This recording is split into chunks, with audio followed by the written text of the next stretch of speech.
Hello. Look at these surroundings. I'm Nathan Prasad. I'm going to do a follow-on video to my Paul McCartney is still good, whatever you want to call it, the running joke on my... Oh, there it is. I'm looking in... Don't know why I need keys. It's not that kind of a podcast. That's a 70s joke there. I got loads this time because I don't want to miss nothing out. If somehow you've...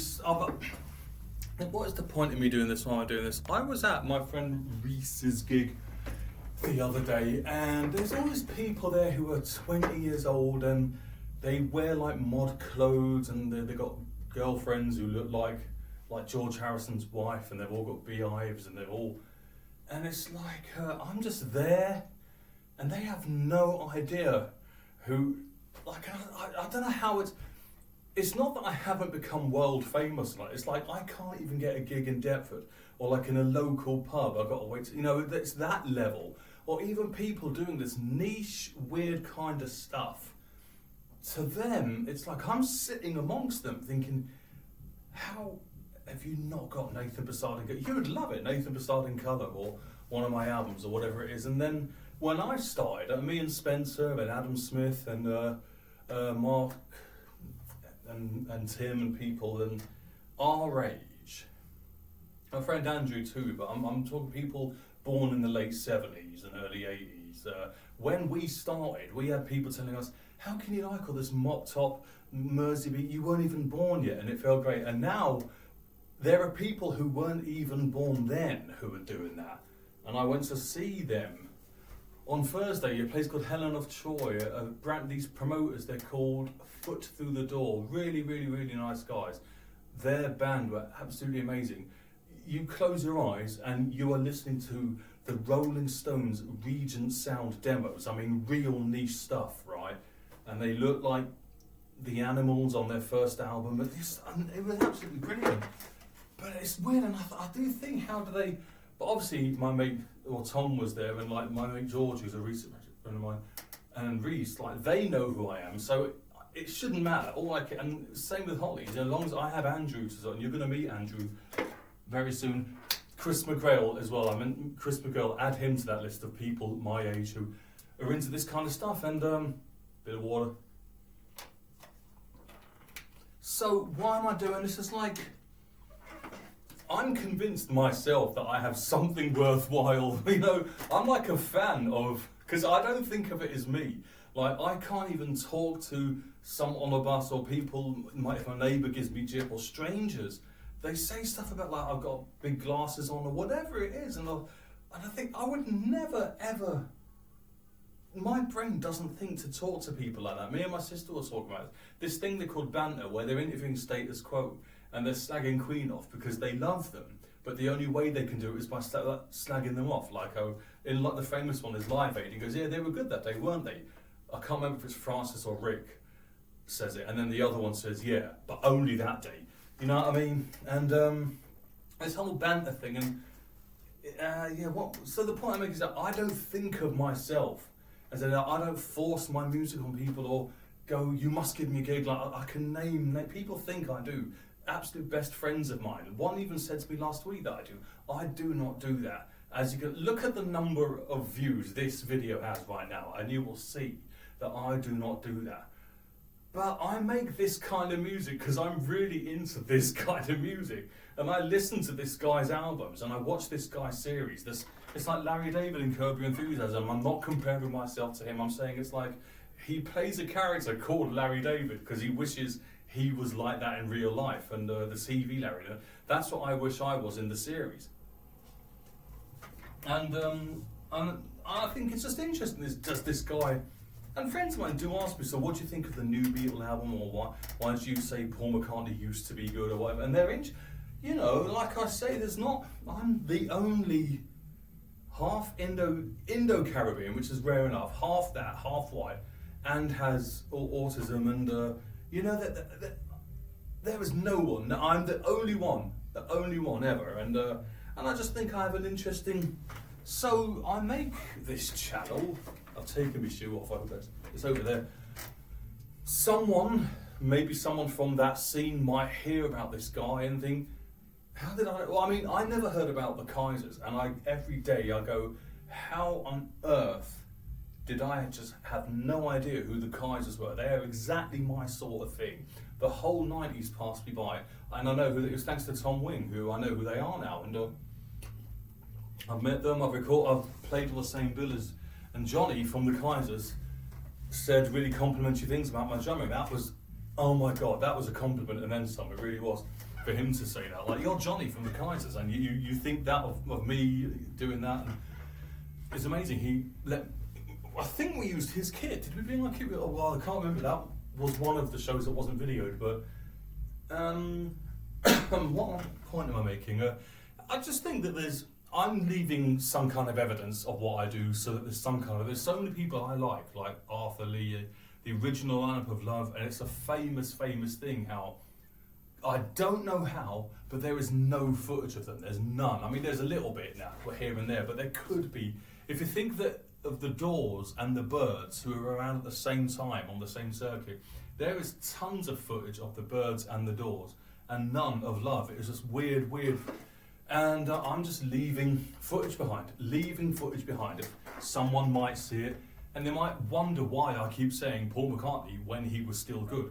So for that, if anyone is from that, and I'm making this for you, you might, I don't know if the world even exists, or if YouTube still exists, or I might even be alive, I don't know. I might be, I might not be. I might be like a 90-year-old, or I might be no longer with us and you've heard about me because I'm a dead artist or something, and finally people have started listening to my damn albums. Whichever way, this is why I'm recording this and putting it on my channel, for you all to just find out about what I was doing while I was alive and what I did. And this is one of those weird, non-obvious kind of things, like such as making the Hollies podcast and stuff like that. I was going to make a point about that. I think I saved that. Yeah, this might go on a bit. So if you haven't seen that, find the video of me. It's called The Paul McCartney In-Joke Explained or something. And it's just a run-on for this is because we're still living in the moment when this massive, and in my opinion, dead exciting, and loads of other fans too. So the point I'm making is I'm finally seeing what all the embarrassing, cringeworthy Paul McCartney fans are seeing. Oh no, I've got to put that back.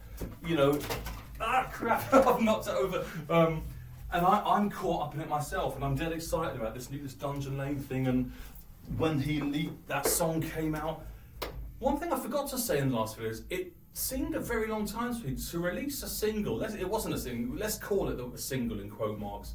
3 months before the album comes out. That seems like a very, very long time, and I don't understand that marketing. I've never known that for all the bands I like. For it to be quite such a long gap. And I did jokingly say I might shoot another video after I've heard the album, but so much news has happened and so much that have, reflecting or come true from the things that I said in the video, and there's things I forgot to say in that. I'll just quickly start with quickly. What is that? It's nearly 9 minutes, and I used the word quickly. But a thing I forgot to point out, the points I was making, it's just another point video, but there's a thing that I've always, since I saw this in the 90s, the video to Real Love starts off with, what I'm guessing is, you already know what it is. And I say sports car, I bet there's Beatle fans my age are going to go, oh God, yeah, you know what it is. I'm assuming George Harrison's car, because he was into sports, fast cars and that.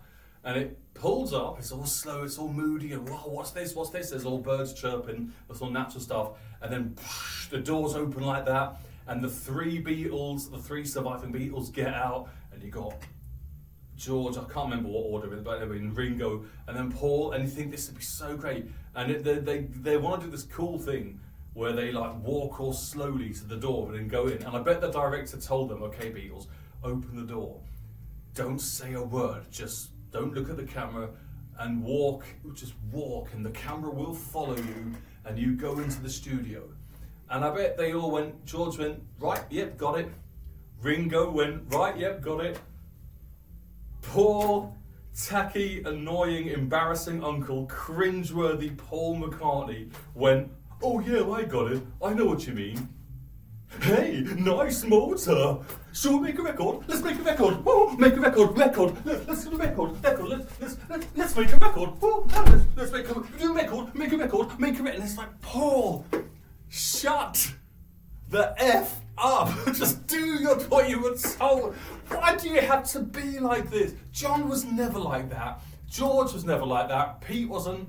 Ringo wasn't. Stuart probably wasn't. Neil Aspinall and Mal Evans were never like that. And you, Paul McCartney yourself, never used to be like that. And I bet that was like take 36 and the director going, God, oh my God. Okay, hi Beatles, no Beatles. Almighty Beatles, can we just do one more? And the Beatles and George and Ringo are going, oh, what is it now? What was wrong with that one? And I can just imagine this director going, oh yeah, Paul, okay, so as I say, yeah, the car pulls up, yeah, the car stops there, yeah, the doors open, yeah, the three Beatles step out, yeah, and then don't say anything, just walk. This is going to be such a cool shot. We got the birds chirping and we got the car making gravel noises and as it pulls in, engine noises switching off, the doors going, psh, just walk to the studio door, don't say anything, and Paul going, oh right, yeah, okay, I got it. Imagine what take one of that must have been like. He probably like Starsky and Hutch, he probably like rolled out of the car or something, or like, you know, tap danced in front of it or something, or oh my God. And I just forgot to mention that in part one. It's just the many things that I talk about. And another thing I was trying to trace was, what is the earliest example of the modern day cringe Paul McCartney? And I think it's the Tony Palmer interview in 1968 when he's got the yellow jacket on. He is being such, there's no other word for it, a dork. He's being such a dork. And I don't know if he's had a really good smoke or something, or if maybe he's met Linda and he's really happy, which fair play. I mean, that's okay, that's all right. It's a nice reason. Linda McCartney, may she rest. She's an absolute legend. You will get no argument from me whatsoever. So it's okay. But I'm just saying, I do find it cringe, and I need to talk about this on my channel for some reason. I've been moved to make videos. I never made a video about, you know, Anthology 4 or anything like that. I didn't, because there's so many Beatles videos out there. I wanted to be the guy who makes Holly's videos, but this Paul stuff has really moved me to make videos. And the reason why I'm going on about how cringe and embarrassing it was, I know there are Paul fans who are upset by this. The reason I'm doing it is because I'm saying it's okay. He is good again. Paul, I'm alive to witness, and I'm so glad this happened. As I said in the last video, Paul McCartney is good again. He's good again. So despite all this, but the reason I'm making this is because some cringe is unfortunately starting to creep back in, and I was really worried about it. But not from him. Okay, so I'll elaborate on what I mean by that. The first thing I think, I'm trying to remember the order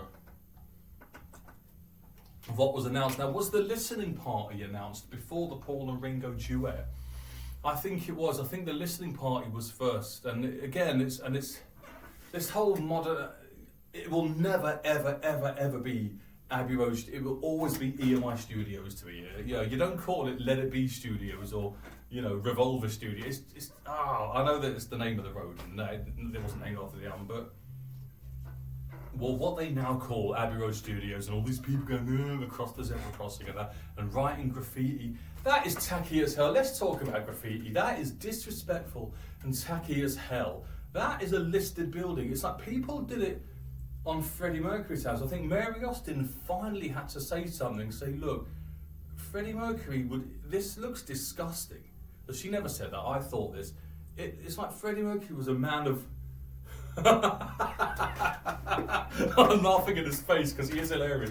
Like, as I'm saying the words, Freddie Mercury is a man of class, I'm just picturing him going, like with like a fella bow or whatever, or like going like that and like going, sometimes I feel I want to break down and cry. And I'm saying he's a man of class. I mean, he was a man of class. He was a man of something that rhymes with class. No, sorry, no, that's I don't want that to be, you know.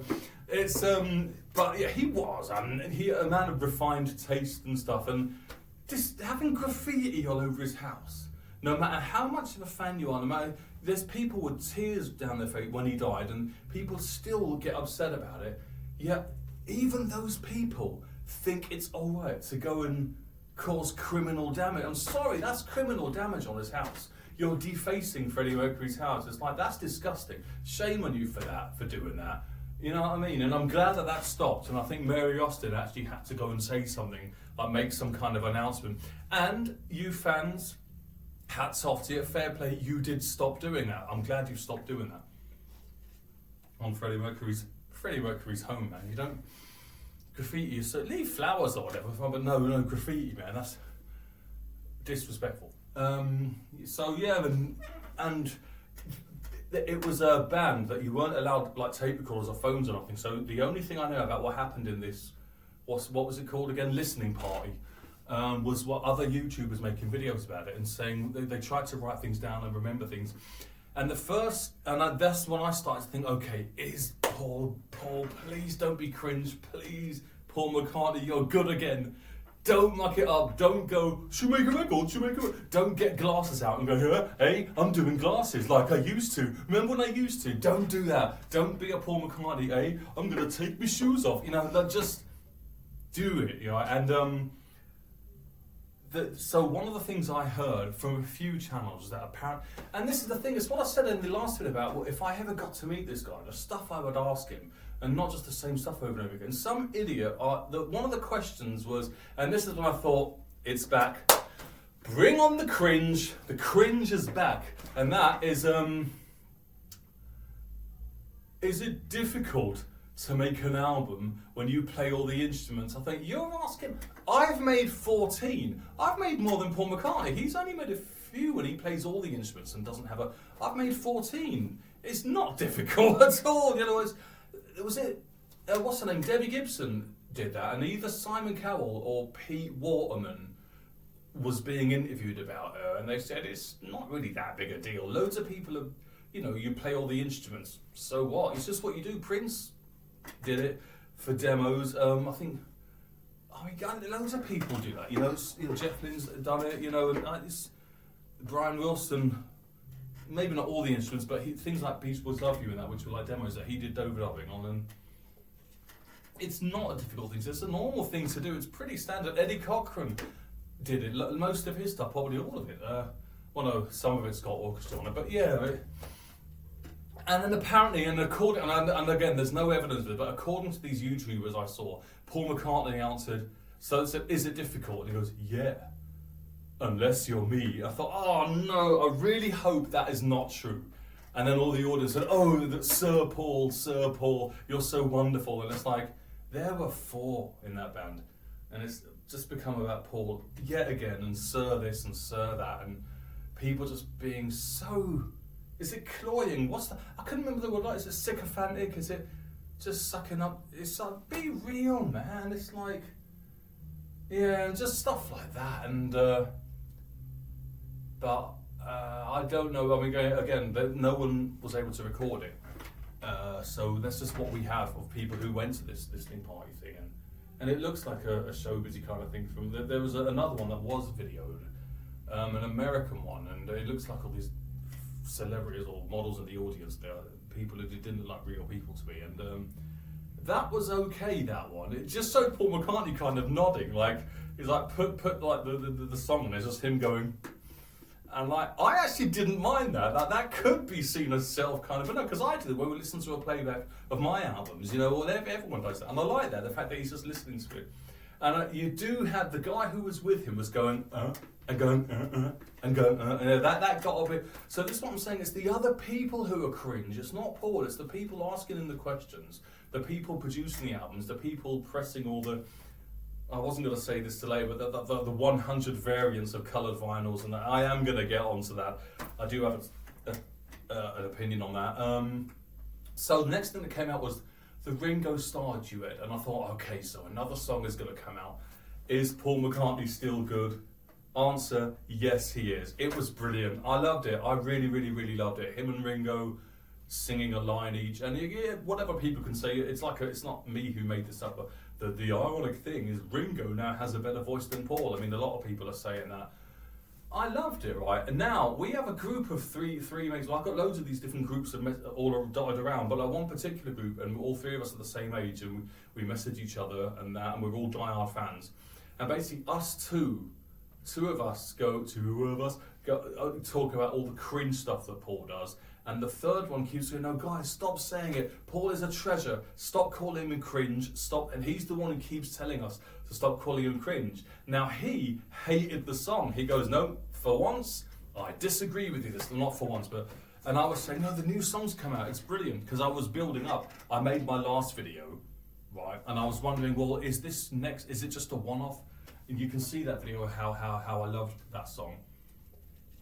Days We Left Behind. And how amazing it was, how emotional it was, and how real. That's the important word here is real. It wasn't like that song. I don't want to repeat myself, but that was me sweating buckets. And all he's done is looked at photos of him and said, "Yeah, that is me. That's me in the cabin," or whatever it was. But this one, Days We Left Behind, that really was him genuinely remembering stuff that even the diehardest of diehard Beatles fans had no idea about.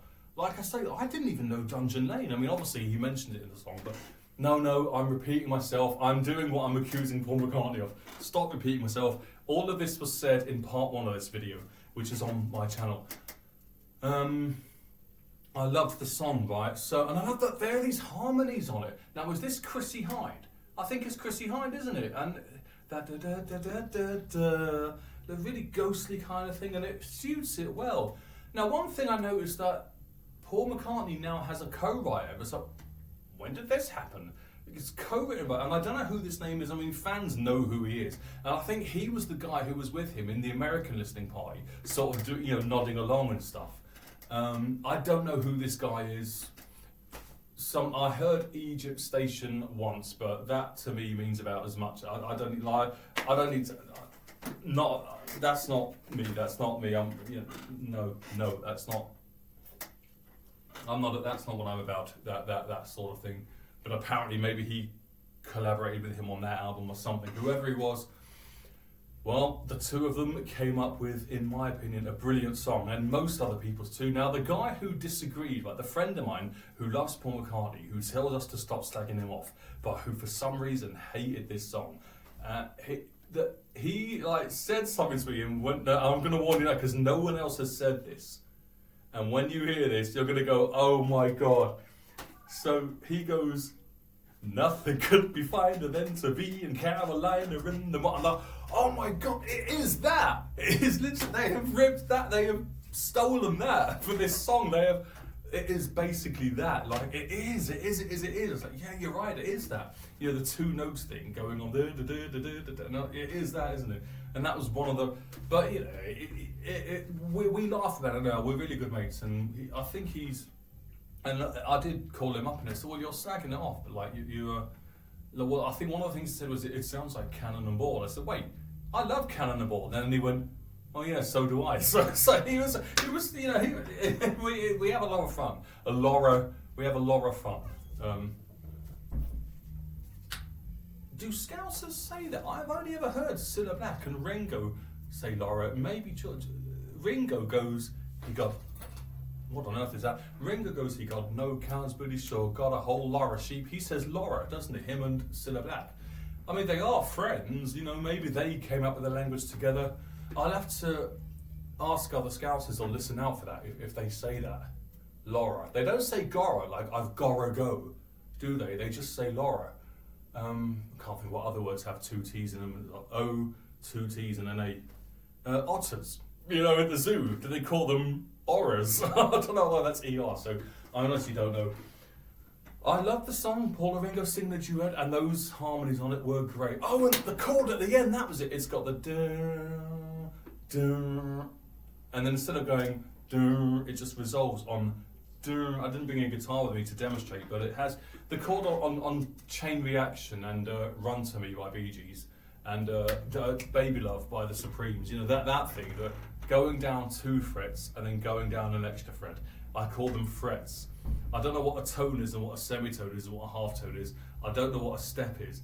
I know what a fret is on a guitar. And you go down 2 frets and then you go down a third. I do it on my song called Wow Saturday Night. I do it on that.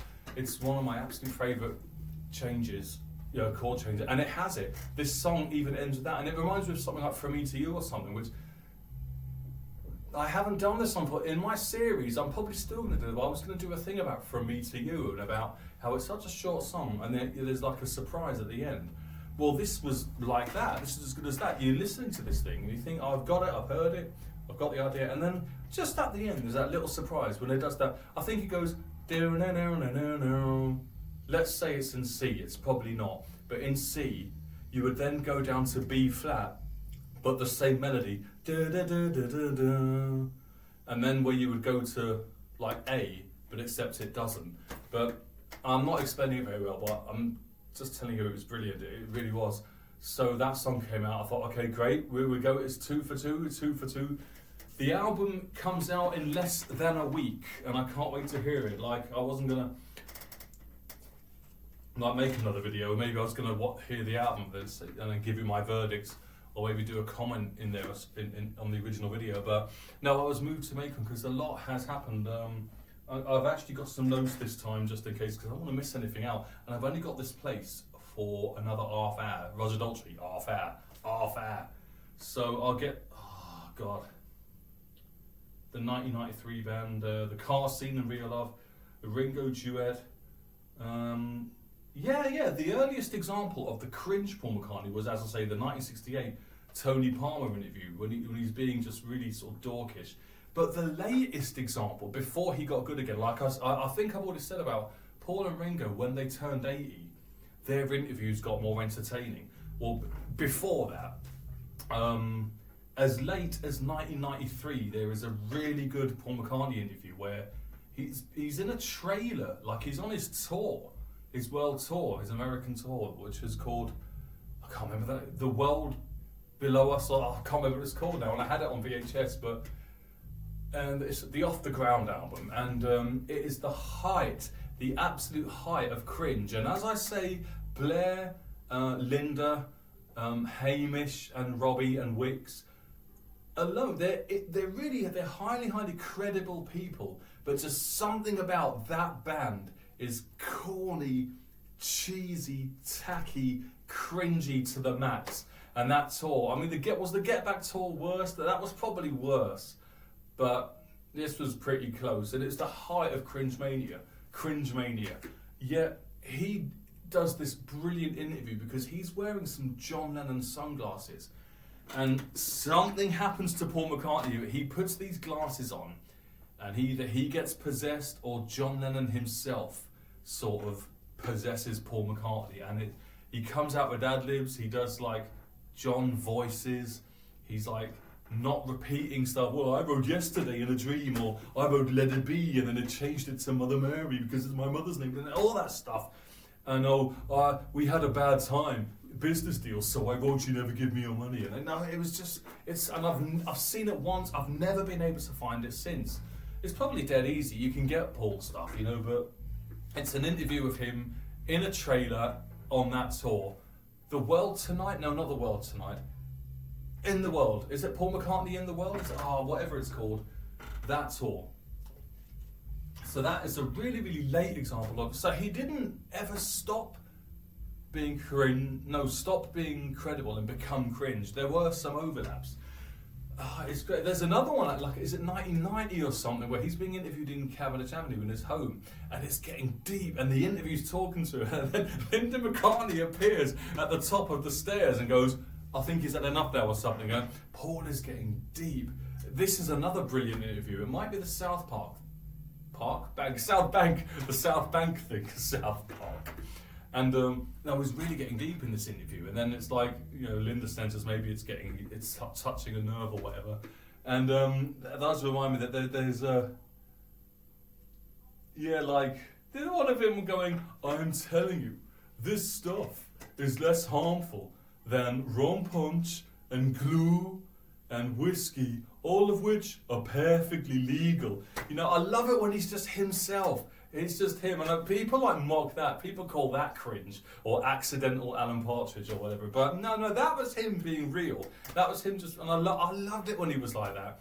It gets a bit like he's being interviewed by Tim Rice in 1980, and he's just being really rude to him. So that's a bit sort of confrontational to watch. I think there's a Johnny Carson one around the time he's defending himself, the Give My Regards to Broad Street movie, and he's like getting a bit defensive, and it comes across as rude, but I still like him being himself. It's like those 66 press conferences when it's going, look, the thing is, nobody ever says if a sumo troupe from Japan wants to come to England, you know, we're just being asked to play here. Like, I love it when he's being real, and I wish he could, even though the voice I'm doing is the same as the voice I'm doing when he's being cringe, but you gotta know what I mean. You see what I mean. Him in the Beatles, even later on, and I don't know if Linda changed him, like, because like Linda I'm a massive fan of, and yeah, he found he was like the biggest tomcat in the world, and then he married Linda McCartney, and that is it. He never had I mean, George Harrison, don't even want to go there, like, but Ringo once he met Barbara, so I'm saying there were good things about them as well, and Paul once he met Linda, that's it. They just stopped, so that's it. I'm not a tomcat anymore. They just stopped it, and John and George did not. They did not. They even John had dalliances. Although, you know, there is, you know, you could argue that Yoko, I wonder if him and Yoko were polyamorous. They might have had an arrangement. I don't know. That's a whole other thing there. But so theories about that. Another theory I do have is, I'm just going to say it. I am an autistic person. You might know, you might not know. Everyone knows. I'm wearing this for, well, although no one knows what these mean. I think Paul McCartney's on the autistic spectrum. I really do. It's like, if you look at him, he's always doing little ticks. He's doing twitches. He's going, do all that do stuff that people rip the piss out of. That's like a disabled person. That's called stimming. It's called stimming. And like people, you don't rip the piss out of, like, it's like John Lennon doing, you know, what they used to call, this, I'm going to say the word, the cripple impression. That was the word that they said. It's not me, I'm not saying that word. That's the impression that John used to do on stage and that. And there's a whole thing about that. But that's not for here. And, you know, it's like you're mocking the disabled guy. You know what I mean? The Paul going to go, doo, and all this stuff. And you just know that when someone's trying to talk to him, so that's the thing about that director was probably saying, he was probably giving him instructions, you know, get out of the Beatles car, the Beatlesmobile, and go and walk to the door. And he's probably just hearing like music in his head, much more than the other. People said John was autistic. I think Paul was, and is. Things like that, things like how he could just pick up any instrument and be some savant. He is a savant on any kind of musical instrument. The way he can just, and he can churn out. John would struggle to, like I say, he'd write masterpieces, but and it would be a bigger, like one John masterpiece. There is an argument is better than 10 of Paul's, but I mean, some fans have that opinion. But the fact that Paul could still churn them out where John couldn't, and that is an autism thing. That the way he can just churn this stuff out, and there's his son James is. I don't want to say anything libelous here, or I relate to him myself. That's all I'm saying. I'm not accusing or pointing or outing anybody, but it's pretty blatant, isn't it? Let's say it. Some people are saying it, and some people are kind of mocking about that, and because he's a billionaire or whatever, and like they have it easy. And like a lot of the Paul stuff, he does have it easy because he's a billionaire, and because before he got famous, he could just go up to any woman and, you know, stuff like that, and like stuff that I'd never. Or he just had this confidence about him. He was blessed with looks. I don't care what anyone says. That does count for stuff in life. People say it's not important or whatever. It is, man. And he had it really blessed. Not obviously like his mother died when he was a teen. He did have tragedy and stuff. Linda McCartney, the absolute love of his life. You know, he has had tragedy. I'm not saying he's had a really, really easy. And you know, when the Beatles split up, he had a proper, in his words, he was alcoholic, like nervous breakdown and stuff like that. No, he has had it tough. But I'm just saying in terms of compared to my life, I don't want to say that, but like, just like, it's a spectrum. So just as everyone who's not autistic isn't all going to be the same, also everyone who is is not going to be the same. There's people I can't stand, I can't be in the same room with, or people who have nothing in common with whatsoever. Like the autism is the only thing I have in common with them, and you know what I mean? And like, what's the point? I mean, so, yeah, the fact that like his son is, I think we can say he is, and it's okay. So I'm saying it, he is, because I'm relating to him, and I'm saying it's all right. I'm saying I see is what I'm saying. I pick up on it. He is. Must have come from somewhere. Paul, what did I say? He sort of the way he sort of like does like head nods and like I call stimming and things in interviews. He does little ticks and stuff like that, and like the do. So I've said that. Yeah, just playing loads of instruments, churning out songs, and the way he. So it might be a comfort thing for him, repeating the same jokes and stories over and over and over and over again. I did this myself, so if you watch this channel, there was meant to be a gig a couple of weeks ago, and it wasn't. We didn't film it. It wasn't on here. Like Nigel videoed it on his phone, but I didn't film it for my channel. And I do a massive joke repeat. I hate repeating jokes, but I felt cornered, and the only way to get out of it was to repeat a joke that I had repeated a lot. And I said in the last video that I'm going to stop doing stuff like that. And then I just went and did it. Like we're doing that song on Baby Now That I Found You. And when I get to the part that goes, darling, I just can't let you, I go on audience to sing it. And I go, just the Portuguese or whatever it is. And like I've said, I keep meaning to change that. Just the Asians, you know, just the feminists, just the Scottish, just the anything. But I said, just the Portuguese yet again. And it's like, I found myself doing it. Another mate of mine who's got really severe angst like I have, and he repeats joke. He doesn't, and he and I sort of have a vent about people who repeat the same songs, do nonsense, song like obvious cover songs. But he has a couple in his set list that, and that's fair play. You have to have a safety thing. If you've got anything like angst or autism or anything like that, it's completely fair enough. So I'm having a go at Paul McCartney for repeating, and it might be that he's a disabled person, he may be a billionaire or whatever, you know, but, you know, irresistible to women, billionaire, written some of the greatest songs of all time, had the best, you know, richest, you know, whatever, dreams have all come true, but still is a disability, or a neurological condition, whatever you want to call it. I call it a disability, and he probably has to use these things. So I'm having a go at him for that. Am I sort of picking on a disabled person? Fuck, I've only got about 10 minutes left in here, and I'm not even anywhere near what I wanted to get to. Yeah, and it's just but like he is an autistic person who has had it a hell of a lot better than I have. I mean, I'm sorry, but how old am I? So what? My age, I'm Flowers in the Dirt. If I was Paul McCartney's albums, and I'm still going to open mics. I live in squalor in Deptford. I'm like dishevelled. I have a recent thing of mine is I now have a couple of NHS people come to my flat and sort of, you know, make sure I'm remembering to take care of myself and so, you know what I mean? Like I now have that now, and I'm okay to admit that, and I love that. I feel on because there's a lot. I don't want to dwell too much on this, but there's sort of I am really, you know, it is a real thing. People think that some disabilities are easy and some are hard, and there's a whole thing there. I don't want to dwell on too much, but like, and the point I'm making is, if I was in Beatles terms, John would already be dead, and Paul McCartney would be on the album Flowers in the Dirt. I mean that, and I still haven't got to whatever it is I thought I was going to get to level. And did I finish saying what I was saying about that gig I went to the other week? And probably didn't, but I might expand on that in another video. But really, let's stick to this. Paul McCartney still being good. The Saturday Night Live thing, let's talk about that. I mean, it is just not that, like I said about George, it's been done. And now I'm saying about, maybe it's a comfort thing for him if he is autistic. You want to do something familiar, but I made a point on this channel about Elton Palace, how we did the gig there, we had the absolute best time of our lives, and then we tried to repeat it. And then it was a massive disappointment, and we were all depressed about it. And that's what Saturday Night Live is. He's making up for the fact that he never got to go on there with John. And the way he makes up for that is by going on that show again and again and again and again and again. It's just not special. Oh, what week is it? Oh, Paul McCartney's on Saturday Night Live this week. Oh, he was on it last. It feels like there's a channel called Watch Mojo, and they do these things called top tens.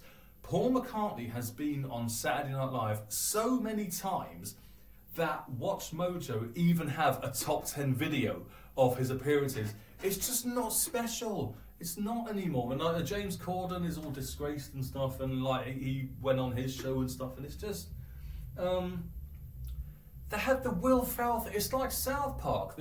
So this is South Park now, not South Bank. And that thing, remember when we did this? Do you remember that joke? Do you remember that thing? Yeah, you remember. It's like, yeah, Will Ferrell, he looks like Chad Smith. Yeah, remember that? Oh my God, and there's going to be people watching this who go, oh yeah, like, everyone knows.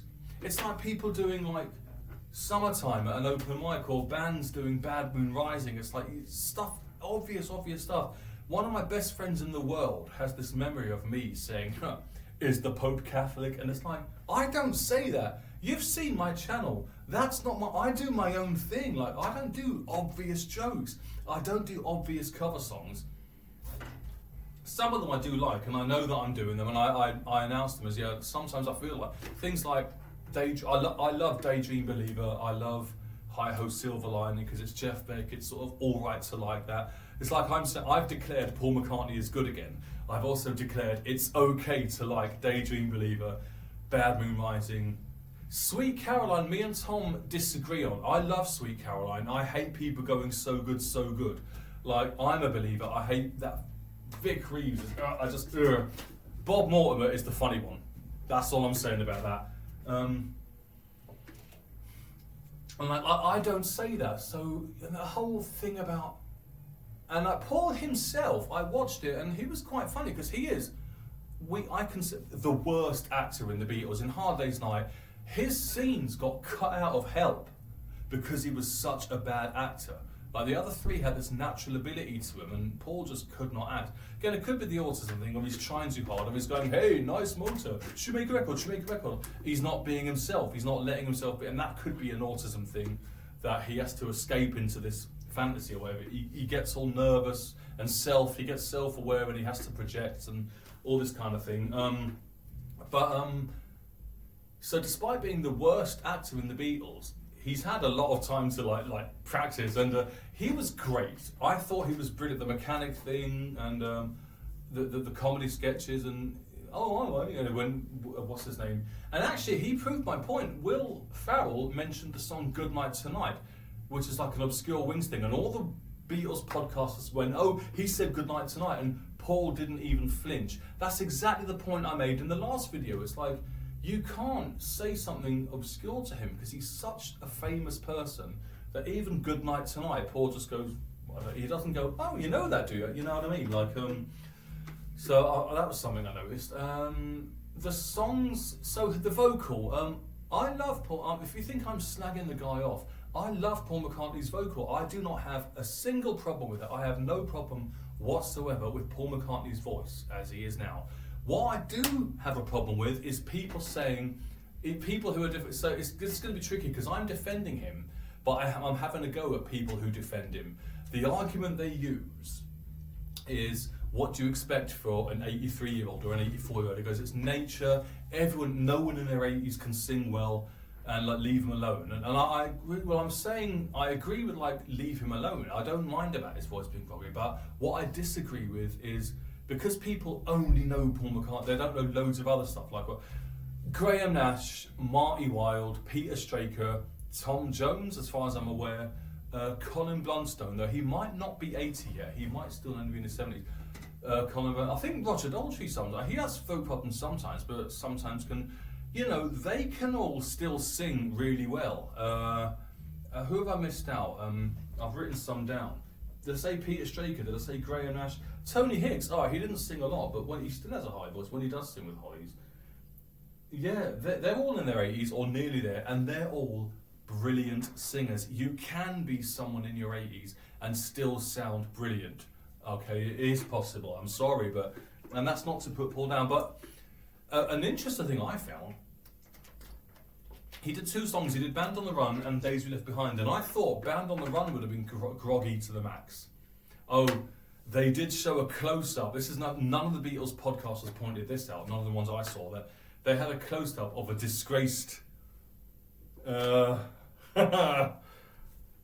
something that ends in file, unfortunately, like someone who's on the front cover of Band on the Run is now disgraced, and maybe in America they don't know this, but unfortunately he, of all the people, it could have been Kenny Lynch, could have been John Conte, could have been anyone, but of all the people, this disgraced person was the one who got a massive close-up on Saturday Night Live. I thought, oh no, a friend of mine, Tim, pointed that out, and it's like, yeah, you're right. That was unfortunate, but yeah, so the vocal was kind of alright on Band on the Run, but it was croaky on Days We Left Behind. I know it's meant to be a tender, emotional song, but that's just what I heard in my ears. He's now got a girl singer with him now, and so more stuff has emerged since then, since I had the idea to make this video. One is there's been another listening party, which I've already talked about, the American one where they're nodding. There's been some question and answer things, but one is on BBC, so I don't watch any BBC stuff because I cancelled my licence in 2011. So I know people say, no, it's radio, it's BBC Sounds, it's BBC, you're allowed to watch it. I just don't want to risk it. If BBC comes up, swipe, I don't have a licence, I don't want to get done. Like, I still remember those adverts in the 80s, maybe because of my age, and people don't know what these things are. Those adverts in the 80s about TV licence, whatever it was. Yeah, so I've not seen any yet. I've heard about 2 clips though, and so that's it, because I'm talking about obvious jokes and overdone. There's a type of metal instrument.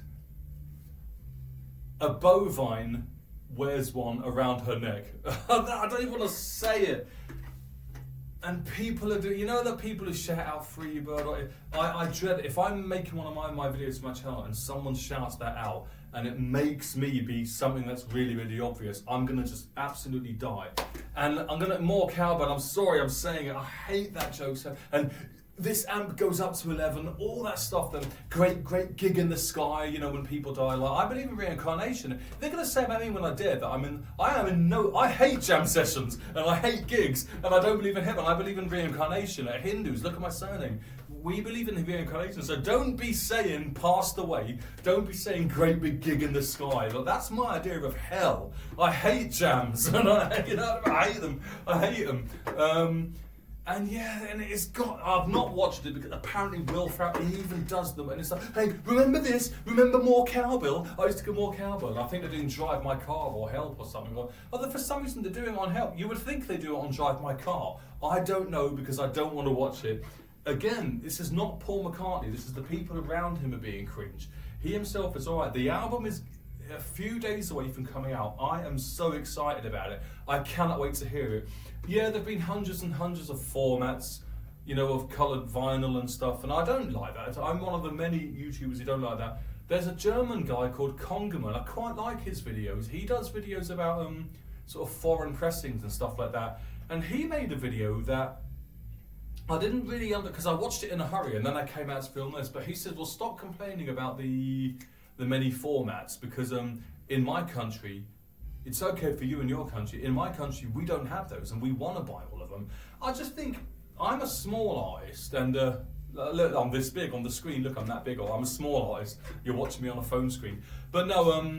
And it's not as bad as it was. But when I wanted to get my vinyl press, because of people like Taylor Swift, and I'm sorry, but Paul McCartney, because of people, I'm not going to say an insulting word. Because of people like them, smaller guys like us had to wait for like 9 months, in some cases 18 months, because these bigger billionaire artists with their coloured vinyl and their millions and millions of different versions were hogging up all of the pressing plants. And that's the problem I have with it, the many different formats. Another thing, I don't think, I know Pet Sounds has been reissued 1 billion times, but you know, classic albums like Revolver or Pet Sounds or anything, Disraeli Gears, whatever you like, Bold as Love, if you want to call that, the Who albums, you know, classic albums, to be release those in different formats. You know, the Small Faces one, Odds Not Gone, you know, release loads of those in all different colour vinyl because they're classics, that I understand. What I don't understand, you don't do that with your new album, a modern artist's new album. I don't see the point in that. But that's my take on that. The multiple pressings. I think I've covered everything I want to cover. Oh no! So there's been another listening party in Liverpool, and Paul didn't even go to it. They have renamed a very famous place called the Jacaranda, has been renamed, and I'm not even going to say it. It's Paul McCartney's nickname. And it's just making something that was Stuart, Alan Williams, slightly before Pete Best, Lord Woodbine, Beryl Chang, is it? And Barry Chang, Paul McCartney, Stuart Sutcliffe, George Harrison, and John Lennon, and just made it Paul-centric. I know all my friends are saying, no, don't worry, it's only temporary. And that's not the point I'm making. The fact that they have renamed it that is just, no, come on, that's sacred. And it's such a corny joke. But again, not Paul. It's other people who are doing the cringe. And that's what I wanted to say about that. And I think I've mentioned all of it. Paul being autistic. There was another point I was going to make. The 1993 band, I made that. The mate of mine, the joke repeats and stuff. I think I've said it all. I've only got a few minutes left in here. No, that's all of it. That's all of it. Album's coming out, Boys of Dungeon Lane. I am dead excited. When it does, it'll probably be like midnight or something. I will still be awake, and I'll just open up all the songs in the new tab, get them in order, headphones on, listen to them all, and then I'll probably do a final video saying, yeah, it's great, or yeah, just looking forward to it. That's it. I'm gonna, what should I have? Water or coffee? A bit of water and a bit of coffee, and then I'll switch this off. I think 51 minutes. This is longer than the last video, and I know I've probably forgotten stuff. And I'm checking all my notes. That really is all the stuff I've got in my notes. Maybe, yeah, the gig I went to last week. Yeah, I can't wait. And I'll get back to Holly's video soon as my new glasses have arrived. I sort of liked these, that they are a bit big, man. And at the time I wanted these aviator kind of things, and then they're now a bit too big. I've gone back to, I found this company, this vintage company who had these like ones with the brow bar on them, and they're my favourite style. I used to have some Ray-Ban ones, and then you've probably seen them on my 2016 videos. I wear them in that. And Specsavers, I was able to get hold of the vintage frames. Specsavers say they can cut the lenses and put them in it. So they arrive on Tuesday. I'll probably do the Hollies Confessions then. We're into 1970 now with the Hollies, but that album was recorded at the end of 1969. I really do think there's everything. There's loads of points here that I started to make and then didn't quite finish. I think you got the idea.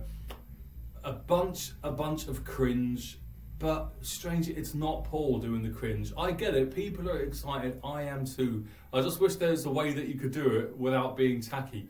You know what I mean? Like, just don't be cringe. I mean, goddamn, it's embarrassing, isn't it? But I am joining you all. I am on Team Paul now. I'm finally, but I'm not quite the same as these people. I'm still my own sort of, and a few of my mates have been looking forward to me recording this. I'll try to rest my foot on there. And I hope it came across. So yeah, the cringe is creeping back. It's creeping back in. But the two songs I've heard are brilliant. I love them. I love Paul McCartney's new songs. And he himself, I don't think has done it. So like I said, the only cringe thing that he might have done is say, it's easy, yeah, if you're me. But there's no proof. There's no proof that he actually said that. Like I say, like my friend who thinks that I said, is the Pope Catholic? Like I would ever do that or do, you know, Bad Moon Rising or Stand By Me or whatever. Because I love Stand By Me, but that's been ruined as well. You know what I mean? The really obvious things. 54 minutes, I'm rambling. I've only got this place for a few more minutes. I'm going to go upload this. I didn't even check the sound. Wouldn't it be funny if there was no sound on this? Let's just check the sound. It's that, isn't it? Oh, right. And then you click on that. Oh, yeah, there's sound on this. All right. Okay. Part 3, all the stuff I've forgotten. I'll see you after the album's released. I'll see you after that. Can't wait to hear it.